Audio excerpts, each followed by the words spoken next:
Okay, page 4.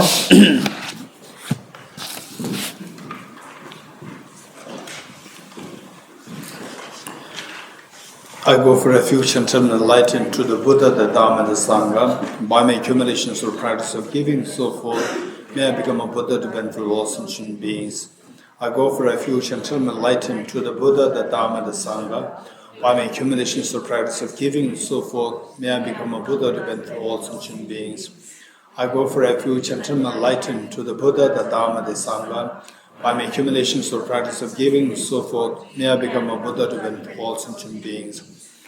Sanje joda zobe jonamno janju bhardo dane gyalso che age jinso gebe sonamge dola bengire sanje drubaran sho Sanje joda zobe jonamno janju bhardo dane gyalso che age jinso gebe sonamge dola bengire sanje drubaran sho Sanje joda zoge jonamno chanju bardo dane gyalso age jinso gebe sonamge drola bengire sanje rubare sho.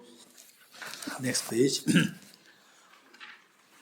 Om ye dharma hetu prabhavam Hetum tesham dathagato yavatat tesham chayo nirodha evam vati mahashramanaye svaha Om ye dharma hetu prabhavam Hetum tesham dathagato yavatat tesham chayo nirodha evam vati mahashramanaye svaha Om ye dharma hetu prabhavam Hetum tesham dathagato yavatat tesham chayo nirodha evam vati mahashramanaye svaha. All phenomena arise from causes. The causes are taught by the Tathagata. The cessation of causes as well is taught by the great seer. Okay, this morning where did we leave? Finish the four seals. Okay. Now let us turn to the text in Praise of Dependent Origination, page number 104, 104. Yes. Last question from the discussion group. Yes. In the progressive conditioned suffering, what is the conditioned part? Okay. Or maybe is it conditioned, the suffering is conditioned, or is this suffering conditioning us into samsara, or both? Okay, this is a good question. Pervasive conditioned suffering. What is this section? The conditioning. Is it which conditions us into suffering, or the conditions the suffering conditions us into samsara? Is your question? Okay. Say the idea is that condition has a connotation that we have been conditioned. We have been conditioned, and then because we are conditioned, we lose freedom. But this is the main thing, that we lose freedom. We losing freedom, that is a misery, that is samsara. That is the main thing, and alongside you can see different elements also, like say the pervasive conditioned suffering, that actually makes us suffer, and the suffering conditions in samsara. So basically we see that suffering, loss of freedom, samsara, they're all synonymous. It's not that suffering throws you into samsara. If that's the case, then the suffering is like the cause and samsara is the result. So in the absence of samsara, there should be suffering. So that's not possible. So the suffering itself is samsara. And then the samsara, best way of understanding, samsara has many elements. One in the form of the resultant state, like the miseries, suffering, pains. And the other is in the form of the causal state, like self-grasping ignorance. Causal state. Yeah. So both makes us lose our freedom. That is, losing the freedom, this is the ultimate understanding of samsara. Having lost the losing the freedom. Yeah. Good. Okay. So now we will turn to page 104. Page 104. I'd like to quickly share with you the background of this text. This text is extremely precious, and the author of the text, Lama Tsongkhapa, whose statue we see here, and I would say that you must read his biography. His biography, there are several of them. You must read his biography. And as you are learning, they really enriches. Then I would say that here in this book, there's the one section, a composition by Lama Tsongkhapa himself about his own, the journey, which is the revealing one's spiritual realizations. What is it? Page number.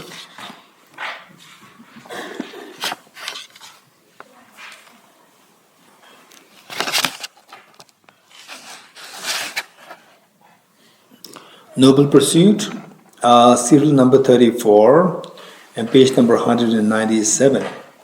Revealing one's personal realizations. Okay, so once your knowledge becomes big, I'm not going to read this, but I'm just sharing with you that Lama Tsongkhapa, he wrote his own journey of the path, and this will be extremely profound for people who already studied, already know the Buddha Dhamma from the core. You know it so well, then read this, it will be great inspiration for us, how to proceed through the journey of the enlightenment more profoundly. And the Lama Tsongkhapa, the author, he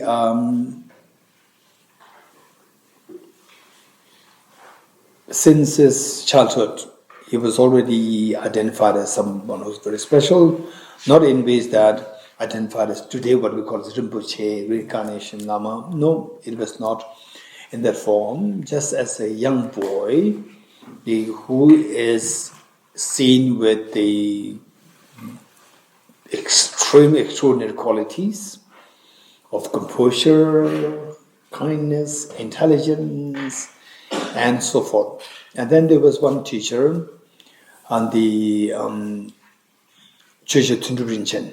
There's one teacher around the locality, and seeing the boy, he could see that this is a very special boy, and he asked the parents to take care of him, to make sure that he is given a proper exposure to the Dhamma and so forth, and he will become the light of the world. This was the prophecy made. And then this teacher, the Venerable Chöje Tundu Rinchen, he gave him, say, the teachings, empowerments, and so forth. And then later, this teacher sent him to Central Tibet. He was born in the Eastern Tibet, in Amdo area. And then he was sent to Central Tibet, where the Buddhist teachings were very rich academically and practice-wise both. And this teacher sent me to Central Tibet, where to meet with another teacher, Venerable Jesu Rendao.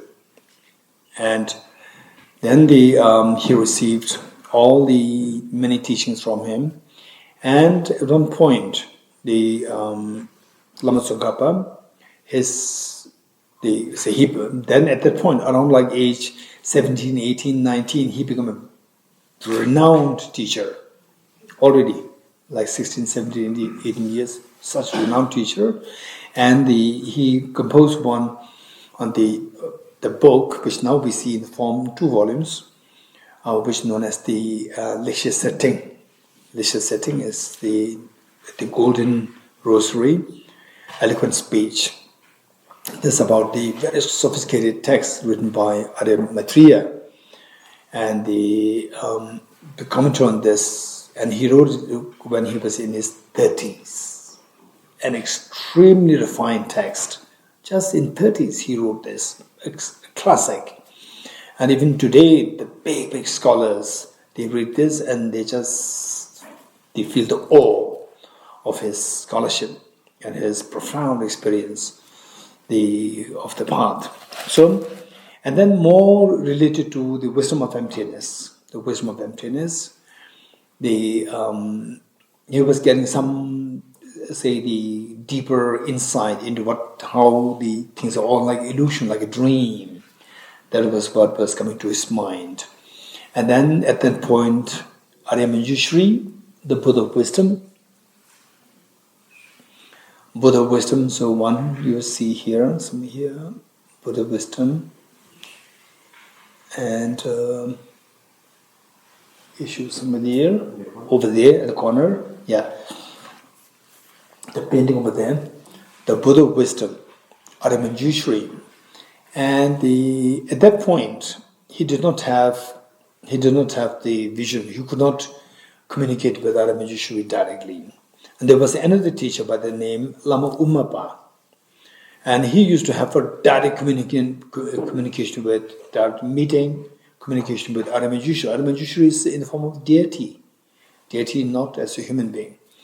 And so this Lama Ummapa and then Lama Tsongkhapa, two of them, they're like mutual teachers. They learn from each other. Then Lama Tsongkhapa asked Lama Ummapa if he can bring his request to Arya Manjushri to check if Lama Tsongkhapa, his own realizations accord with that of Prasangika's philosophy. Prasangic philosophy, which is this subject that of the Arya Nagarjuna's the philosophy. And then Arya Maitreya made the prophecy, the past message to Lama Ummapa to be given to Lama Tsongkhapa, that at the moment your realization does not connote that of Prasangika's philosophy, Arya Nagarjuna's philosophy at the moment, but if you put effort through three factors intact, then soon you will realize the import, the ultimate philosophy of Arya Nagarjuna, the Buddha Shakyamuni. So then, in line with the advice given by Arya Manjushri, then Lama Tsongkhapa, he left for solitary retreat with his 8 students. Retreat, and so at the moment we see that everybody respects him so much, his scholarship, and then sometimes we also see him adorned with the elegant dresses and so forth, but in actuality, in his real life, he hardly have anything of the facilities. He just led an extremely meager lifestyle. And then even the mandala, nowadays we have a very exotic mandala sets to offer mandala to accumulate merit. I think there is one over there. There's also a symbol one. And then the one that I have is the one that's given to me by my teacher. And so that I use. And my teacher from Bulgaria, the Baldesh, he gave me one set of that, and that's very precious for me. But Lama Tsongkhapa, he did not even have this proper mandala set. Today we think that he's so famous teacher, enlightened master, and he must have all these facilities. No, he didn't have anything. So he offered the mandala on a piece of the slate of stone slate, and where his hand, this, what do you call this? The base of your palm. With this, use it again, drop against the stone. for like 100,000 times, and then it's bleeding, while he's so famous, popular, and a really renowned teacher and meditator, a yogi, but this is how he was leading his life. And then one night, so what happened was that when he started to leave for the solitary retreat, then the gossips were going around. In the whole town, the Tibet, gossips were going around. If Lama Tsongkhapa goes for personal retreat, then who will take care of all the students? That's thousands of students. Then who will take care of them? And the matter was reported to Aramajishri, because Aramajishri was responsible for encouraging him to go to solitary retreat. The matter was reported. This is all the complaints coming from the public. So what do we do? Then Aramajishri said that which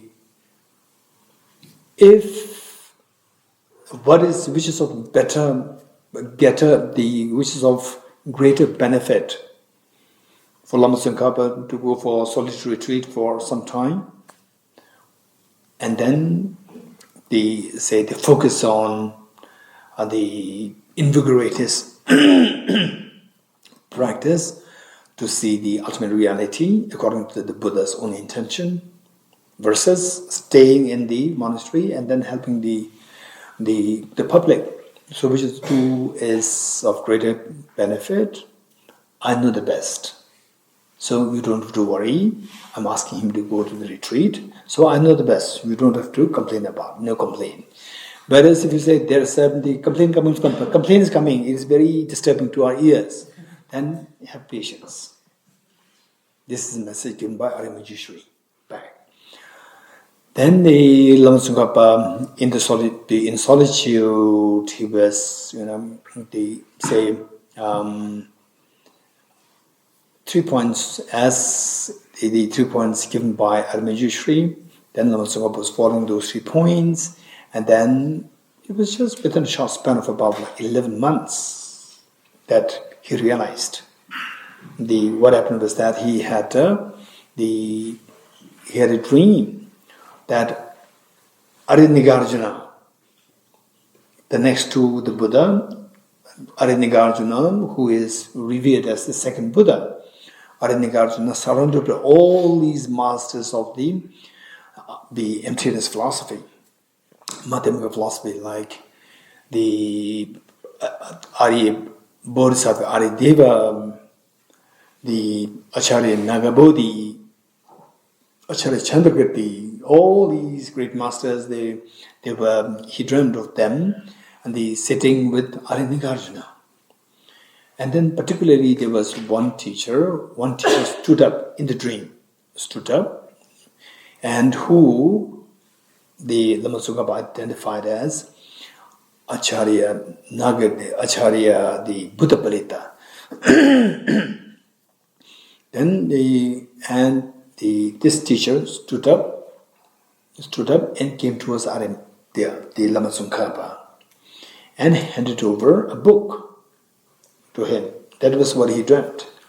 And the next day, there was a visitor to see him, meet him, and then the visitor gave him a book.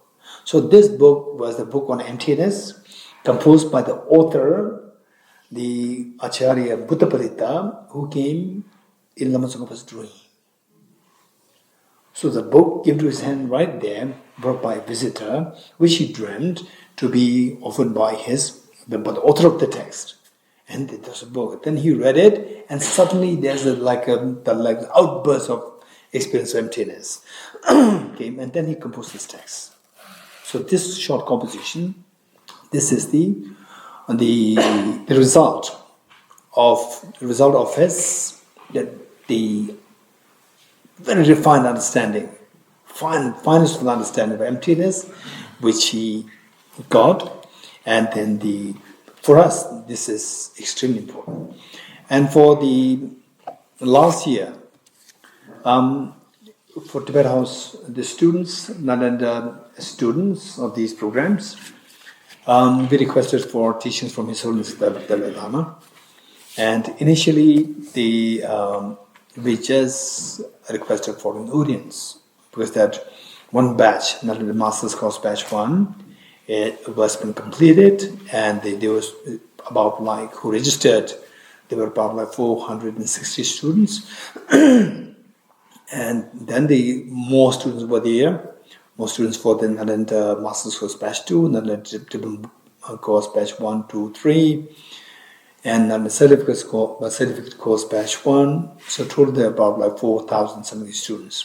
So I was thinking of the request for the audience for all the students with this audience, and the request was granted. So meanwhile, I thought that the people, they come all the way from the different countries, parts of the world, and the weather-wise is pleasant. It's June 2nd, June pleasant, but it can be like rainy.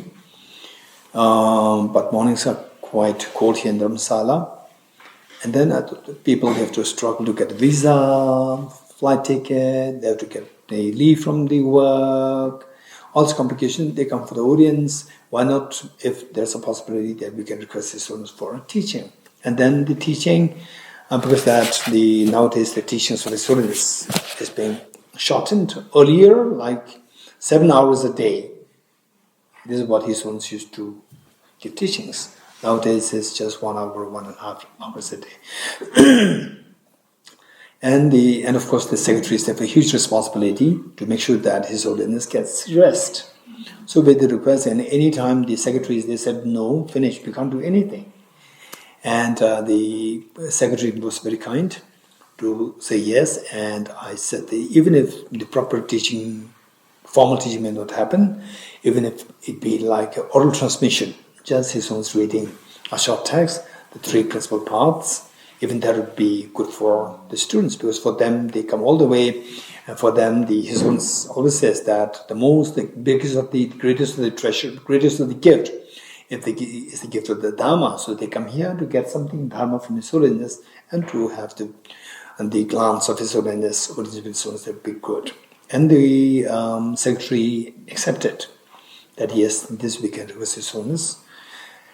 And then we all came to prepare for the next day, the actual audience day. And then the eve of the audience, I was here, then looking for with the Secretary of His Holiness, working on the logistics. And then the message came from His Holiness directly to the Secretary. He got the message somewhere through His Holiness's inner circle, that His Holiness, so earlier, all these things is, of course, the job of the Secretary to protect His Holiness, to make sure His Holiness is not really bother too much. So the minute of the request that we made, he said no. And then for the audience, how many people coming?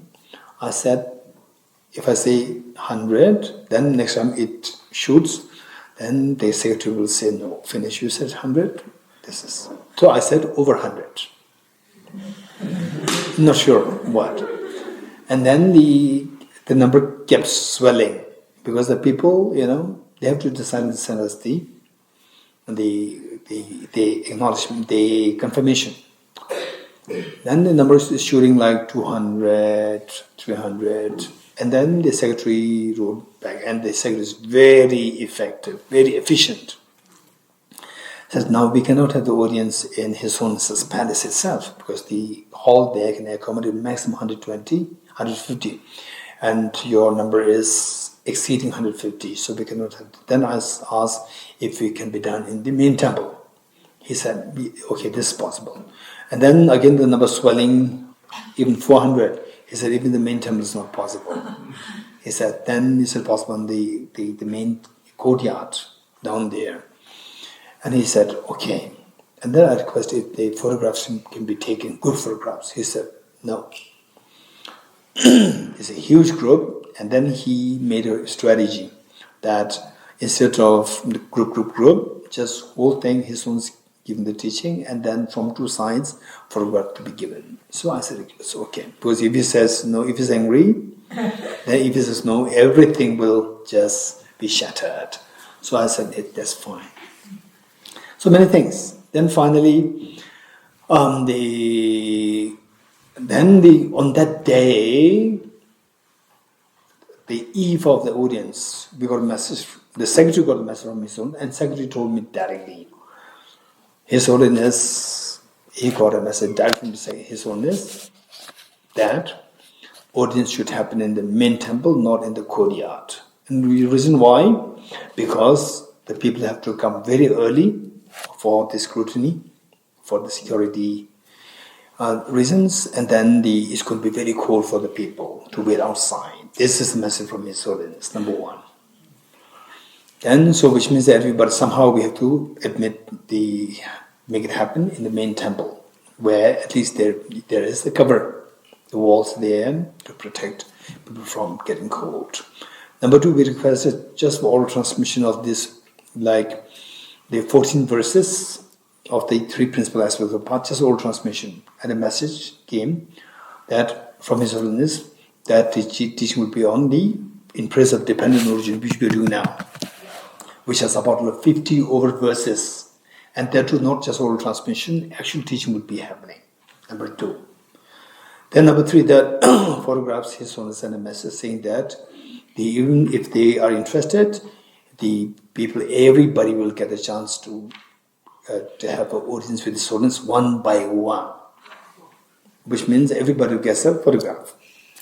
So all these magic happened. So and we are very fortunate, even for real public teachings for the world, His Holiness maximum spends like maximum 1.5 hours. So therefore, this for a group, His Holiness spent about 2.5 hours. And I heard the attendant of His Holiness asking His Holiness, is it not too long for you, or you want to relieve yourself? He said, so I'm fine. This is what he said. He was there for 2.5 hours, believe it or not. So this is a teaching. So with this mind, this is extremely precious teachings, particularly for the Nalandas, yes, of course, to everybody, and then more so for the Nalanda students, the Tibet of Nalanda study students. And they're very fortunate that we got the detailed teaching on this. Okay, so we are on page 104.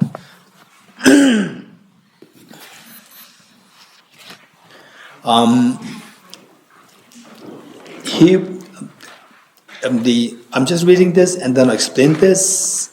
And at one point it'll become a little technical at the technical part, then I have to stop, then we have to do again more the explanation, and then we go back to the text. So this is how we will go to and fro. He who speaks on the basis of seeing, he meaning the Buddha, he who speaks on the basis of seeing meaning he actually saw the ultimate reality, the dreamlike nature, the things that are empty of being real. He saw that, not that he's just dictating on us. He saw that himself. He who speaks on the basis of seeing, this makes him a knower and teacher unexcelled. This makes the Buddha, Buddha Shakyamuni, a knower who knows the reality. Not like that we have to believe that he knows everything. That he knows it because actually he saw the ultimate reality of how everything is like a dream, that nothing exists as the objective real. And teacher unexcelled, meaning that till that point, 2,500 years ago, till the point the Buddha Shakyamuni came on this earth, nobody taught the emptiness concept. Nobody taught the emptiness of intrinsic reality. So, you are an unexcelled teacher because you are teaching something which never existed before. And this teaching, simply because it is not taught before, doesn't mean that you are unexcelled. And this teaching, anybody understands it, will be liberated. They will be liberated from self-grasping ignorance. And because of this, you become a very special teacher. This is the teacher unexcelled. I bow to you, O conqueror. Conqueror meaning the one who has conquered the mental defilements. It's not the one who has conquered outside enemies. one who has conquered the inner enemies, inner enemy of the self-grasping ignorance. I bow to you, O conqueror, you who saw dependent origination and taught it. So, what we are learning is about the emptiness, and here it talked about the Lama Tsongkhapa is teaching us the dependent origination. So, dependent origination, which we're going to soon learn, and even the text is also known as in praise of dependent origination. Dependent origination and emptiness, which we are studying, these two are the two sides of the same coin. One side, emptiness, other side, dependent origination. Is the same coin, but the two different aspects of the same coin. Dependent origination and taught it. So, because of that, you, the Buddha Shakyamuni, you become a very special teacher. Number 2, whatever degenerations there are in the world. So, you remember what we learned of the ceasing of karmas and afflictions is nirvana. Karmas and afflictions arise from conceptualization of inappropriate attention, which in turn arises from elaboration of self-grasping ignorance, and the elaboration ceases through the wisdom of emptiness, right? This is what we have learned. Now look, it says that the ceasing comes to afflictions is nirvana. Opposite nirvana is samsara, misery, suffering, degenerations. So it says, verse 2, whatever degenerations there are in the world, meaning that the degeneration, meaning the problems that we see in the world today, in the world, war zones, domestic violence, internal conflicts within ourselves, internal conflicts, confusions, right? And the not knowing the purpose of life, and then unnecessary conflicts with your parents, with your children, with your husband, with your wife, with the people around you, and always seeing mistakes out there. These are the degenerations. These are problems. So these problems, what is the root of that? Whatever degenerations there are in the world, the root of all these is ignorance. Right? We have studied already. We have already learned that. Right? Say the miseries arise from. All our miseries arise from contaminated karmas, which in turn arise from afflictions, which in turn arise from inappropriate attention, which in turn arise from self-grasping ignorance. So we see that the root of all these miseries is the self-grasping ignorance. So it says that the root of all these is ignorance. You taught that it is dependent origination, other side of which is emptiness. So dependent origination, seeing of which, if you see this, dependent origination, other side of which is emptiness, if you see this, which will undo this ignorance. The iceberg of ignorance will be melted, will undo the ignorance. Once the ignorance is undone, then what happens? Everything what is stacked on the ignorance will crumble down on their own. Okay. Number 3, so how can an intelligent person not comprehend that this path of dependent origin, this part meaning the wisdom which understands dependent origination, the other side of which is emptiness, is the essential point of your teaching, meaning that this is the core of your teaching. What is the core of the teaching?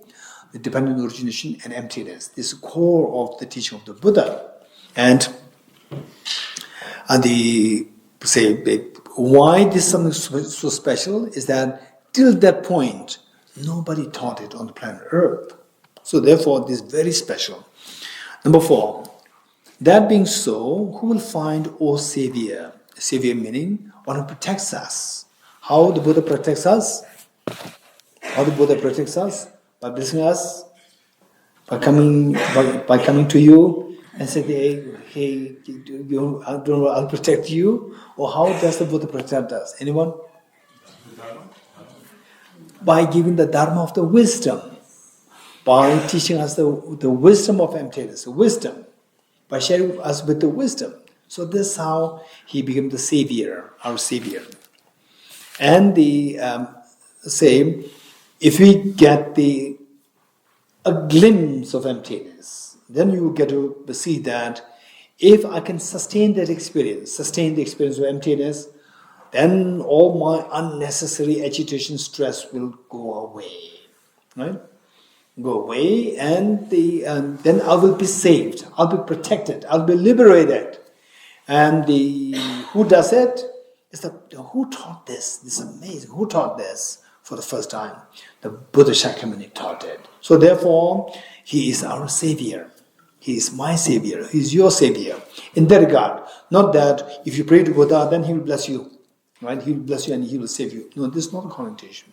Because if this is how the Buddha can done, if this is how the Buddha can do, then we don't have to study all these things, right? We just keep praying, Buddha, right? And if this is the case, then the Buddha does not require us to make requests, right? He knows that we are suffering, and he loves us so much. And they say it's like the parents. The mother loves the child so much, and the mother knows the child's suffering, so the mother will do everything to save the child, right? So if the Buddha has this capacity, nobody should be suffering now. But look at this world, everybody is suffering. Which means that if you claim that somebody is there, like the Buddha, bless you, and your suffering is removed, this is just a propaganda. The reality is very different. Everywhere suffering is the prevalent. This is the reality. So how does the Buddha become a savior? Is because by sharing the wisdom with us. If you don't receive the wisdom, it is your problem. It's not the problem. It is your unfortunate that you are not receiving the wisdom to be liberated. Whereas you get the wisdom and then you practice that, you get the confidence that I'll be liberated if I can sustain this wisdom. Okay. Verse 4, this being so, who will find, O Savior, a more wonderful way to praise you than to praise you for having taught this origination through dependence? So, from this we see that what is the real Dharma is the Dharma which is taught by the Buddha. And we see that people, okay, I'm following Buddhist, I'm following the Buddhists and the tradition, I'm following the Buddhist teachings. And what they actually do, they don't know the core of the Buddha's teachings, Buddha's message, core, the main message of the Buddha, right? They go into some small things, they forget or they don't know the main message. What's the main message? The core of the message is, number 4, it says, that this being so, who will find, O Savior, a more wonderful way to praise you than to praise you for having taught this origination dependent origination. So you having taught dependent origination, that is the one which makes you very special. The Buddha is very special. If you fail to understand this, and if you think of, say, the Buddha's teachings as something different, for example, like the reciting mantras and so forth, there's nothing wrong, it's fine. But if you see that as the main, we are going wrong, we are missing the point. Of course, we need many other aspects, like the deities, mantras, prostrations, many aspects are there, but the core is to see the dependent origination. Okay. Number 5. Whatsoever depends on condition, this is devoid of intrinsic existence. What excellent instruction can they be more amazing than this proclamation? Okay, so now we are touching the technicalities, technical part. We will now go a little bit into, say, how can we know that things are like dream? How can we know? You're getting it? What we learned thus far is that 4 seals, all composite things are impermanent, all contaminated things are a suffering nature, and then how to get away from the suffering nature, how to get away from the tears of the samsara, the pains of samsara, by cultivating wisdom. Now, what is that wisdom? The discerning mind whose apprehension object tallies with the reality. Then what's the next question? What's the reality? The reality is, seal number 3, everything is of the nature of emptiness, selflessness. So if you know this, what's the benefit? all your sorrows will be transcended. This number 4. Transcending sorrow is absolute peace. Okay. So the question now from this, what we've learned thus far, tell me, now what is that thing that we need to know? Thus far we have learned all composite things and the impermanent, all contaminant suffering, so forth. We learned this, and we are pretty, some conviction comes to us. Yes, that's true.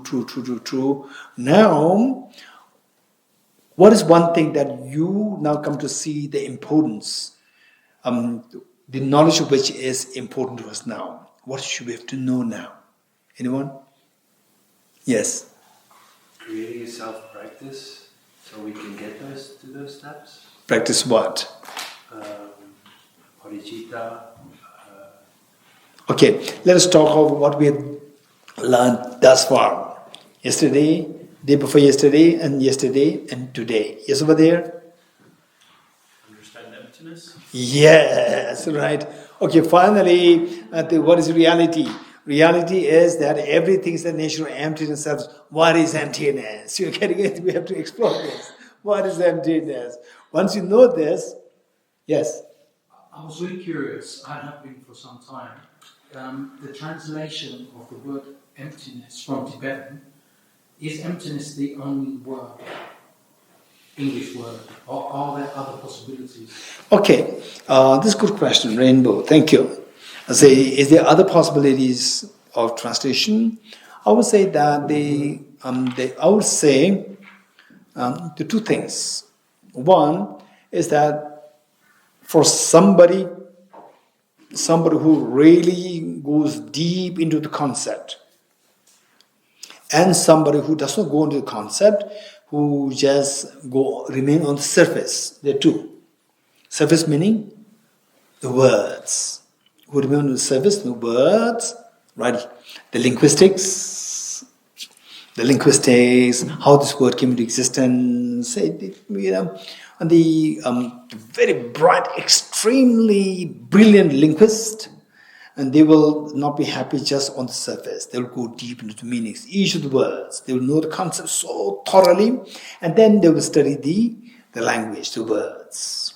A majority of the linguists, they would be just happy, okay, what is this word, emptiness, why emptiness, voidness, So they would look for absence, voidness, emptiness, they would look for different things. But the thing is that while if you go too extreme, saying the words are not important, the concept is very important. Again, this is one extreme.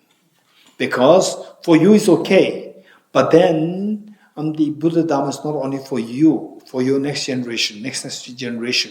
For the generations, these texts, they become very important. Otherwise, the authenticity can disappear. And for these texts are nothing but the words. Words are so important. So the point is that the concepts are so important. Finally, the most important thing, find somebody who wants to look for a purpose of life. This is what I'm saying. Who's looking for a purpose of life. For them, the concept is very important. Once you know the concept, then the vocabularies will not affect us much, But at the same time, what Rainbow said is that the vocabularies, don't underestimate the vocabularies. Vocabularies, don't just use the vocabularies in whatever way you like. There should be some degree of standardization required. For example, emptiness is a very standard vocabulary used by the people.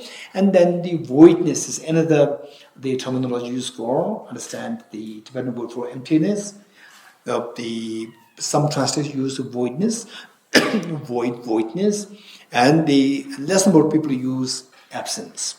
But the majority, they use the word emptiness. So it's a matter of standardization.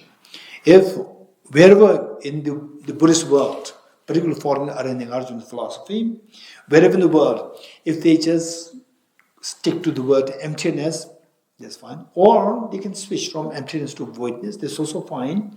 The only thing is that the words, whatever words that you go for, the concepts should not be missed. And what Rainbow brought up, this is something very serious matter in English language, because that Rainbow brought the two things, English language and Tibetan. That Tibetan, we should be extremely feeling grateful to the great, the Tibetan kings. In 8th century AD, Tibetan king, Trisong Dezen. Tibetan king Trisong Dezen, and then the Indian master, Bodhisattva Shantarakshita, Indian master, a brilliant, a great master, philosopher, and logician. He's a logician as well as a philosopher and a highly enlightened yogi. So he was there as the advisor to the king. He was invited from India. And this great teacher, Bodhisattva Shantideva, when he was invited, he must be in his 70s, just imagine. In 70s, and no airplane, no train, no cars, from India, Nalanda, where they say the June, July, the temperature must be like in 40s, 45, 46, to India, to Tibet, right? Refrigerator, already 72 years old, and walking. Wow, that's amazing. And a brilliant master. And as a counselor, advisor to the king, and the king was so ready to listen to this wise advice of this great master. So because of which, the Tibetans, they were extremely dedicated to learn Sanskrit, to learn Buddhism Sanskrit. And this great master, amazing. He said, no point in learning Sanskrit. You know why? Sanskrit itself is a very sophisticated language. And you are not learning in India, you are learning in Tibet, a foreign country. In foreign country, to learn the language, which is not your own language, your mother tongue, it will take a lot of time. And you will not get the original language. You will not get the original language. So the best thing is, don't waste your time like this. Even to become expert in Sanskrit, it will take minimum 10, 20 years. By the time more white hairs will come, right? You will have time for studying Buddhist philosophy, which again, very complicated philosophy. So, he advised the Tibetan king, King Trisong Dezen, that now you do one thing. They create a translation department. He set up the king, at the advice of the Bodhisattva Shantarakshita, the Tibetan king, he set up a translation department. All translation departments set up, translating all the works from Sanskrit into Tibetan. And then the Tibetans can learn the Buddhist philosophy entirely in Tibetan language. And the standardization. All these words are being standardized with the use of the sovereign power of the king. That for shunyata, meaning emptiness, the Tibetan word should be the tombayi, not anything else. Right? So the Tibetan scholars, meaning the Bodhisattva Shantarakshita and the Tibetan scholars, they said this word is good and gave it to the king. And the king said, yes, this is the word. Hey, all the people in my subject, right? You have to use this word. You are not supposed to use any other word. Tongbayi, to mean emptiness, shunyata, right?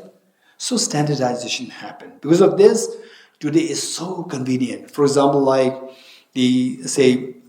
Bodhisattva Shantideva's text, a guide to the Bodhisattva's way of life. Today, if His Holiness gives teaching on this, and then we don't have to advertise. His Holiness' office doesn't have to advertise that we are going to use this translation. His Holiness' office just says that His Holiness will give a teaching on guide to the Bodhisattva's way of life. Everybody will bring the same copy, no different translations. Even the translations are standardized by the Tibetan king. So now with the English, there's no standardization. Nobody can standardize. Nobody can standardize. Because Tibet, there was a kingdom. There was a kingdom with a sovereign power, and sovereign power was used to translate the scriptural or the religious matters. So therefore it became extremely the effective and precise. Okay, this is about emptiness. Okay, so why we said this? Why is it emptiness? Huh? Why is called emptiness? Here, a rainbow asks why. No, that is done. So what next? What is emptiness? Huh? What is emptiness? What is emptiness? Okay, there is your name. That is what is question. Okay, not question. What is the answer to my question? Right? What is your question? Right after the 4 seals, what is one thing that you have that we have to now know after learning the 4 seals? Right? Then what is said? What is emptiness? Okay, so what is emptiness? This question. This is extremely important. Once you know this, then all things are fall in place. All contaminated things, all composite things are impermanent. All contaminated things are suffering nature, which means that suffering nature, which can be rooted to the ignorance. How to undo this? By saying by having the wisdom of emptiness. What is emptiness? This question. Okay, good. Okay, with this, now we plunge in emptiness. To study empty, how many of you have prepared for exams? How many are prepared? How many of you are prepared? Yes. How many are prepared? Not prepared? Huh? How many are prepared? What preparation is required? No, how many are prepared? This is my question. If you think what is preparation required, you are not prepared. Don't say, then you say that I'm not prepared. Right? How many are prepared? Okay, those who raise hands, what are you prepared? Hey Wali, what are you prepared with? My willingness. Prepared for what? Yes, rainbow is the one. Thank you. Willingness to learn what emptiness is. So the question Wali said is that now we have to learn what is emptiness. I said, are you prepared? Then he said, what preparation is required? We see you're not prepared. Right? You don't need any preparation. So what Rinpoche said, that are you willing to learn? Are you ready to learn? Are you ready to learn? Yes. Are you sure? Yes. Okay. This is just the second day. What happened? Right? Day 1, you were all so vibrant. I was so fascinated. Wow, this group is very special. So your 10-day energy already gone yesterday. Except for Willie and Wali, except for Wali and Rainbow, right? So all of the energy is gone. What happened? Okay, good. For emptiness, in the first place, before I plunge, I'd like you to give me the answer. Say, in what context we are studying emptiness? In relation to what kind of teaching that I gave, you said that now what is emptiness? Anyone? Yes? Huh? Yes. Precisely? Third one. Very good. In the context of the third seal, everything is of the nature of emptiness and selflessness. To know this, then Wali asked the question, what is emptiness? Okay, we have to know this context. So, now going back, in what context we said everything is the nature of emptiness, selflessness? In what context? In what context we said everything is the nature of emptiness, selflessness? Remember, anyone? All contaminated things suffering. How do you relate this to? In other words, your name? Okay, Varma.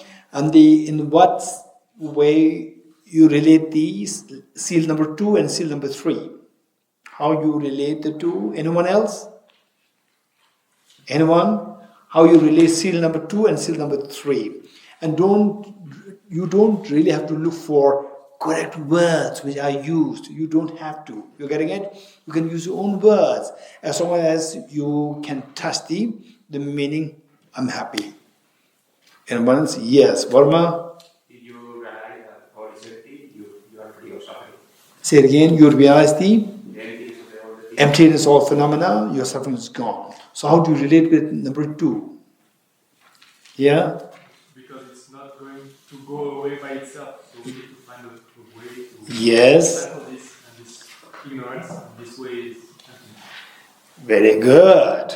So, second seal says that all contaminated things are suffering nature. And this suffering nature, yes, we see there is suffering nature within me, contaminated within me, suffering nature within me. They will never go on their own. They will go only through concerted effort. What effort is required?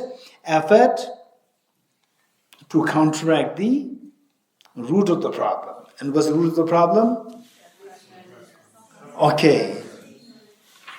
What? You're already hungry. It's 12:29. So you are hungry? No energy left now? Okay, right? Okay, let's say I will ask you one question. Say that 10 days ago, my shirt dropped in the mud. 10 days ago, my shirt dropped in the mud, and there was a solid mud there. And what I do, I washed it under the running water. I washed it, and the mud all went, and the shirt became very clean, right? And yesterday, again, my shirt fell somewhere, right? Somewhere. And oh, don't worry. 10 days ago, it fell in the mud. I washed it under running water. It became so clean. I can do it. And then I washed it under the running water.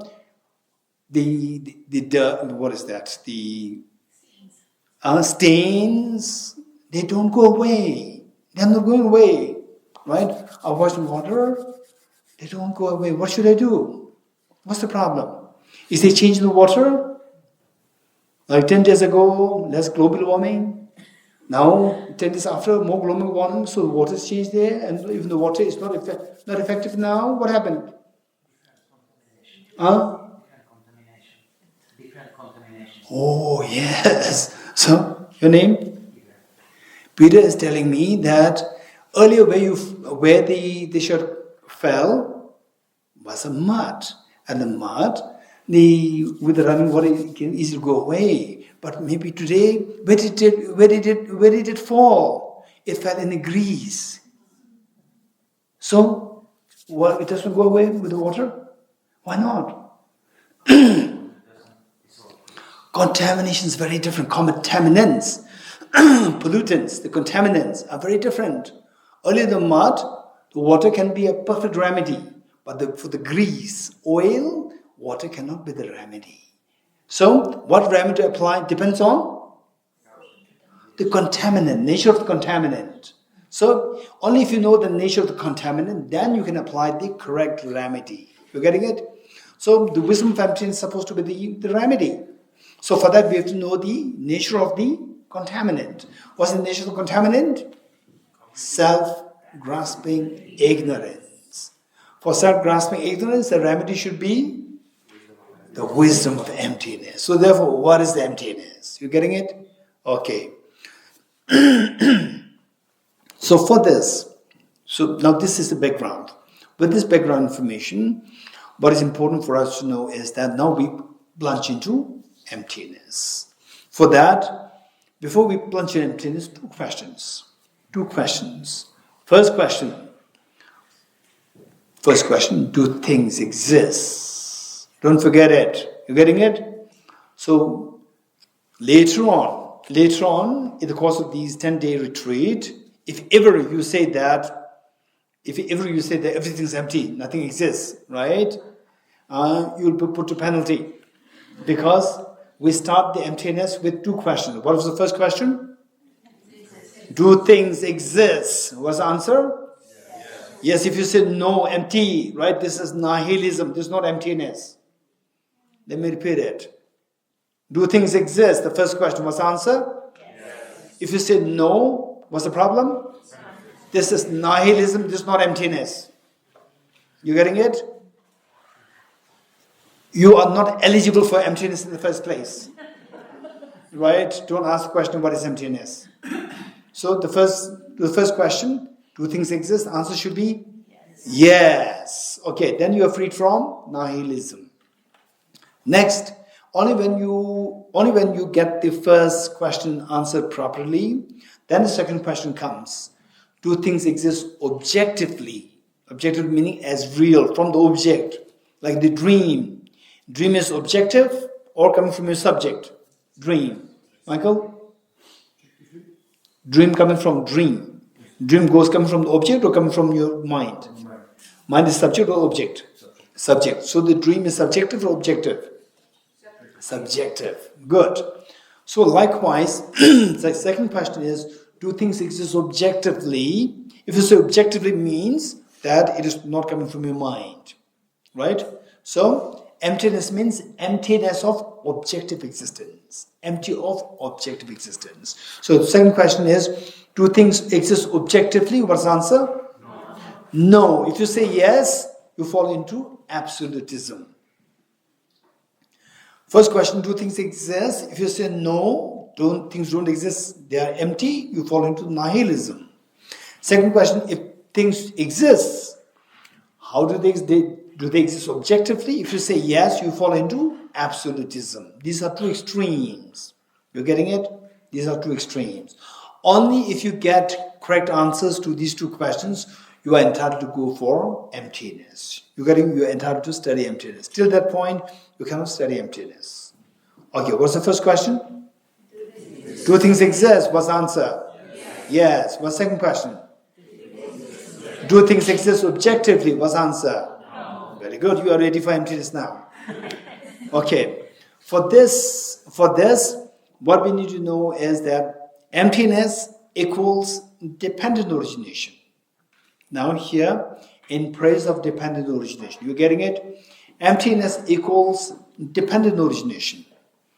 Dependent origination equals the middle way. Let me repeat it. Emptiness equals dependent origination, and dependent origination equals the middle way.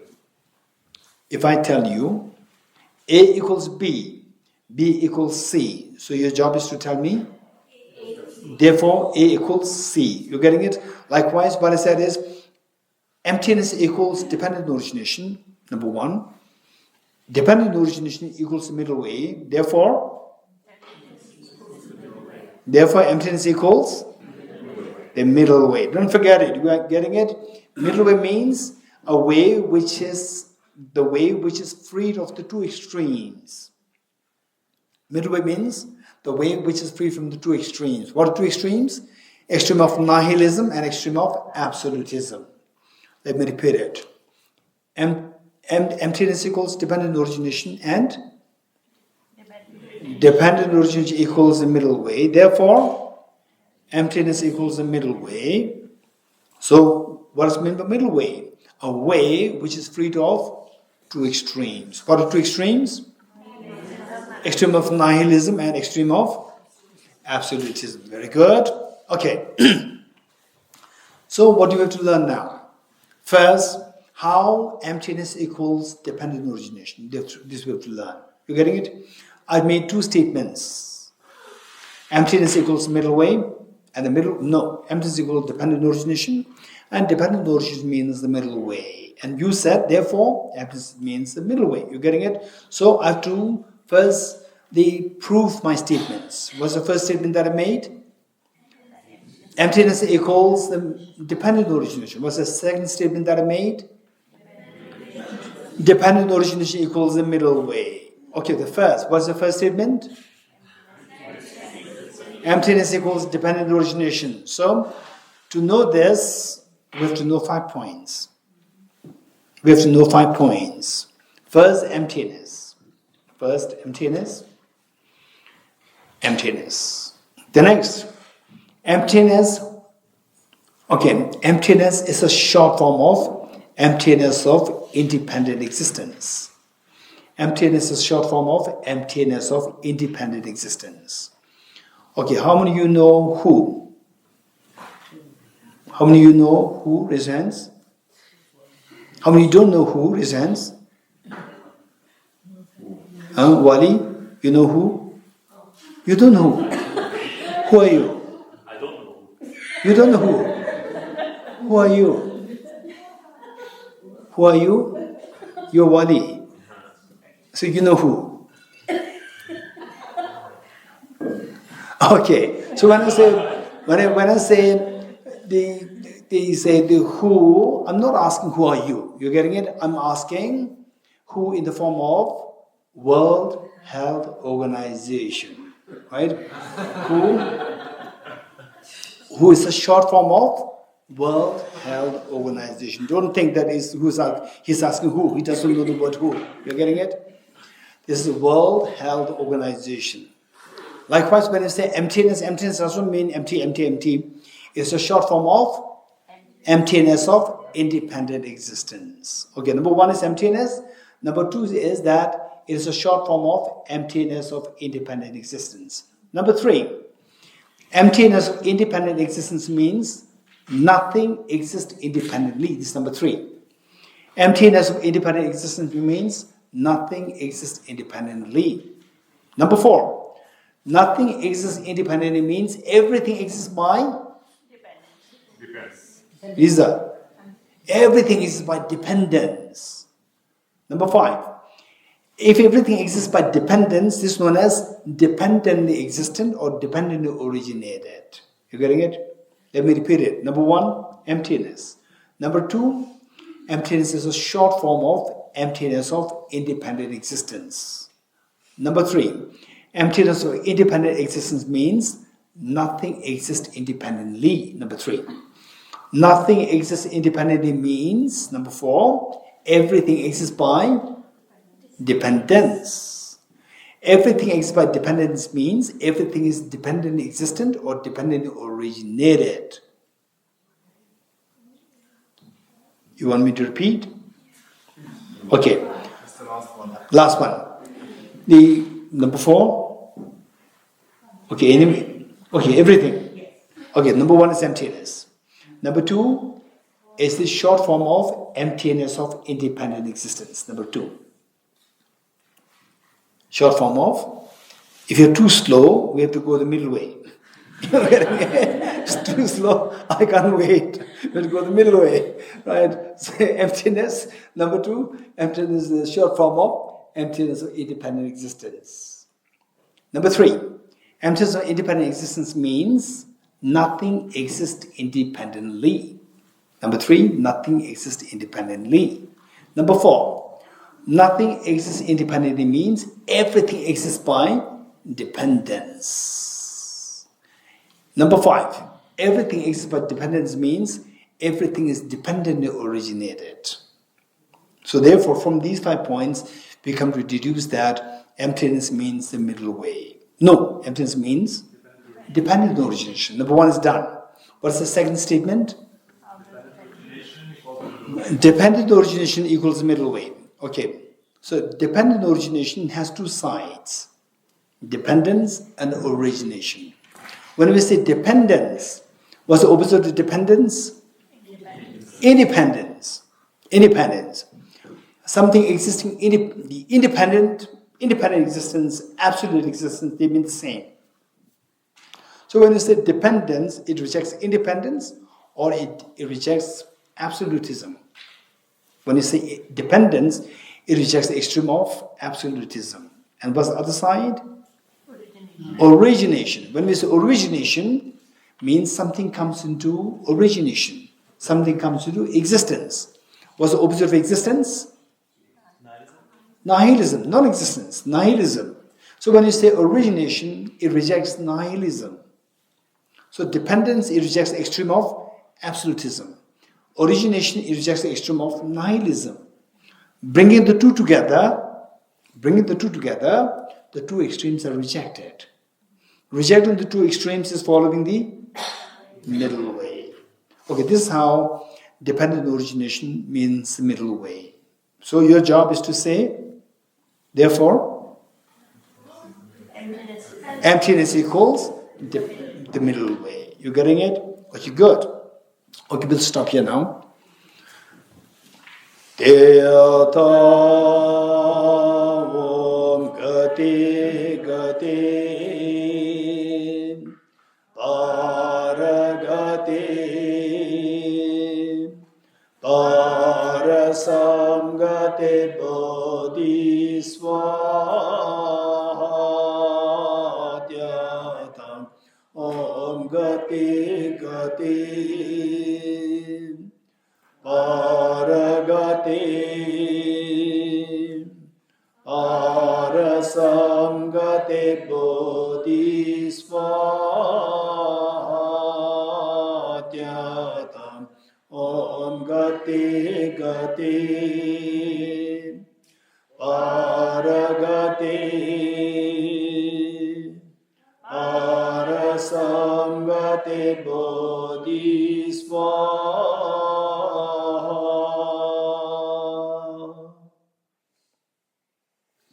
3 prostrations.